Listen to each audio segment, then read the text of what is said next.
1507 Wendy McElroy, Crypto and the Structure of Class Warfare. The Satoshi Revolution, a Revolution of Rising Expectations. Section 4, State vs. Society. Chapter 9, Part 2. Crypto and the Structure of Class Warfare. The wall separating state and society is crumbling.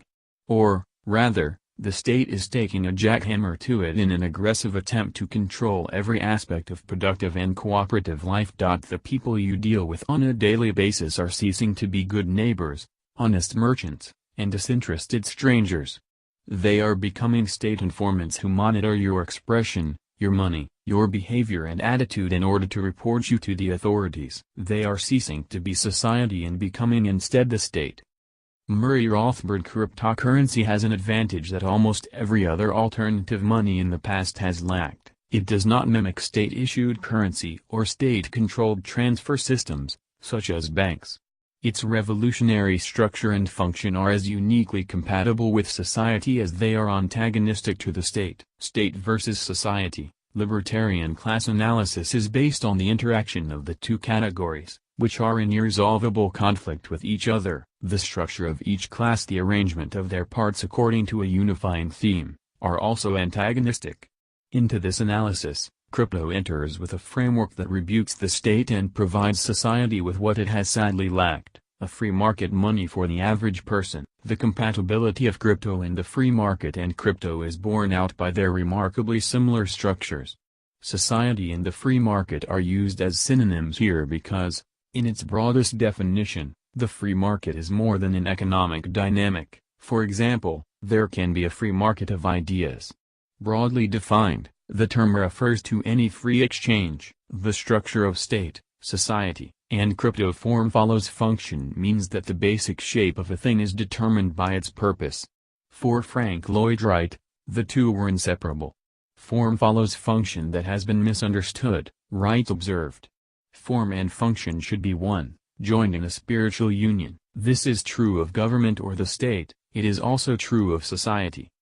The function of a state is to regulate society in a manner that maintains its own existence and privileges. The state uses force or the threat of force to impose its policies. Behind every law is a gun and its intimidation value. The purpose of the state defines its form. Coercive agencies, such as law enforcement and the military, abound. Intrusive practices, such as the widespread collection of personal data, are the norm. In turn, the agencies and practices require intense centralization and bureaucracy. The function of society is as a venue where individuals interact peacefully for mutual benefit, whether that benefit is defined in economic, spiritual, or other terms. Society is voluntary, with legal obligations arising only from contract and consent. Because individuals are diverse and unpredictable, the form of society is fluid, quick to respond, and highly decentralized. The two classes are at war because the state produces no wealth of its own. It takes what is needed from society through taxation in its various manifestations, including inflation. To do so, the state asserts its authority over the peaceful behavior of others, which the others resent. The state does more than loot society, however.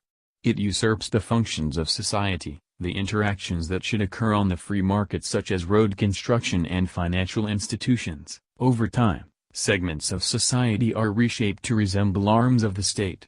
Banks are a prime example. Free market banks would serve the needs of customers, including privacy. Current banks are information-gathering centers for the state, with customer requirements being secondary. In the past, the state's encroachment upon society enjoyed a huge advantage. The state controls the legal definition of money, its issuance and much of its flow. Society had to accept fiat, to tolerate monetary policies, and to live with banking rules. At least, society had no real choice until the explosion of cryptocurrency. Suddenly, individuals became their own banks, and they made their own exchanges. All without the state.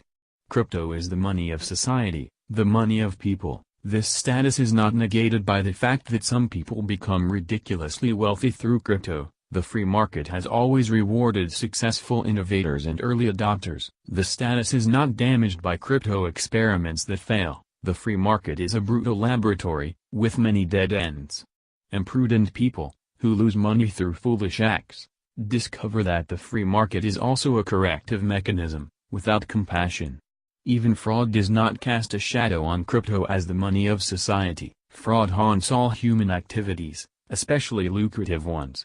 And those who appeal to the state for a remedy should remember that the state is institutionalized fraud and theft. Over time, the free market tends towards self-regulation.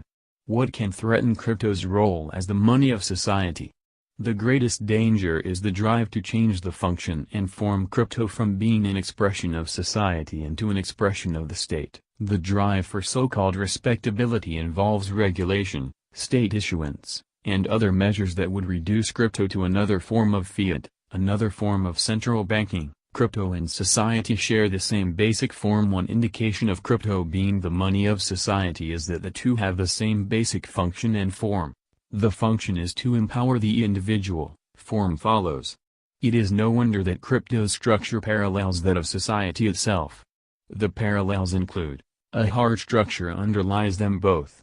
For crypto, it is the immutable blockchain that is remarkably immune to manipulation or exploitation. For society, it is the inviolable principle of non-aggression. The frameworks do not inhibit diversity. Their security and freedom encourage almost infinite innovations. A major reason, adopting the underlying structure is not a matter of law but of choice, which is unrestricted thereafter. Third parties are not necessary for many of the transactions. For a complicated exchange, such as one that demands escrow, a third party is useful. Even then, however, the amount of trust required can be limited by strategies like getting in and out quickly. There is no barrier to entry. No state license, no permission, no legal forms. Both crypto and society are decentralized.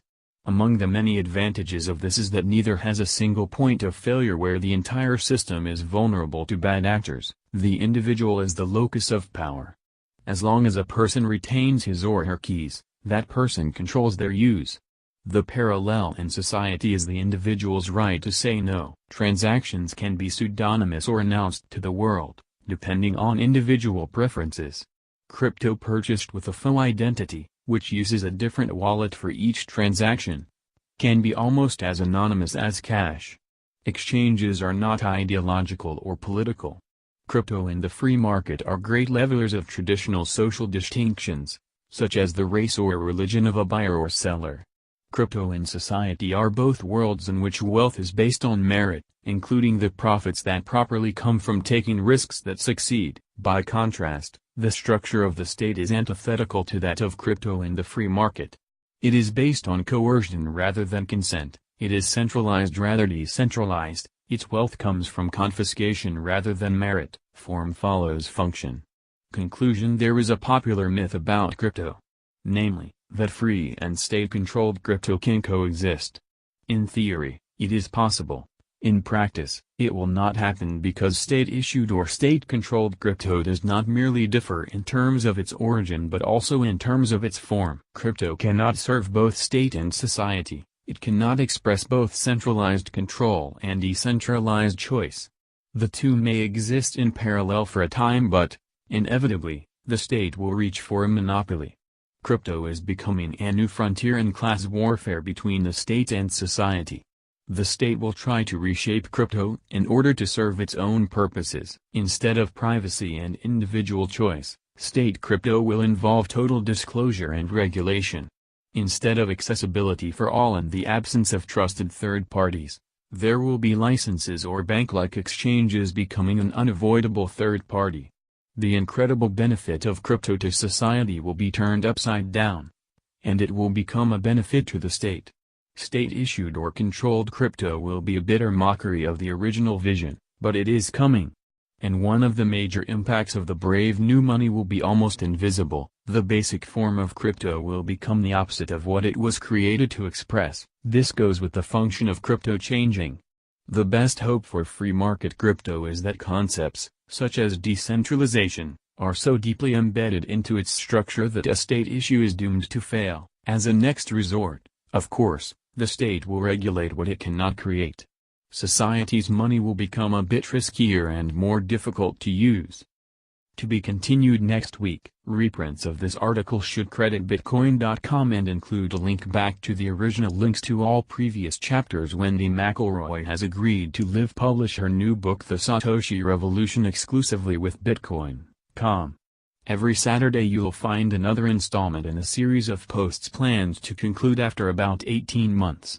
Altogether they'll make up her new book The Satoshi Revolution. Read it here first.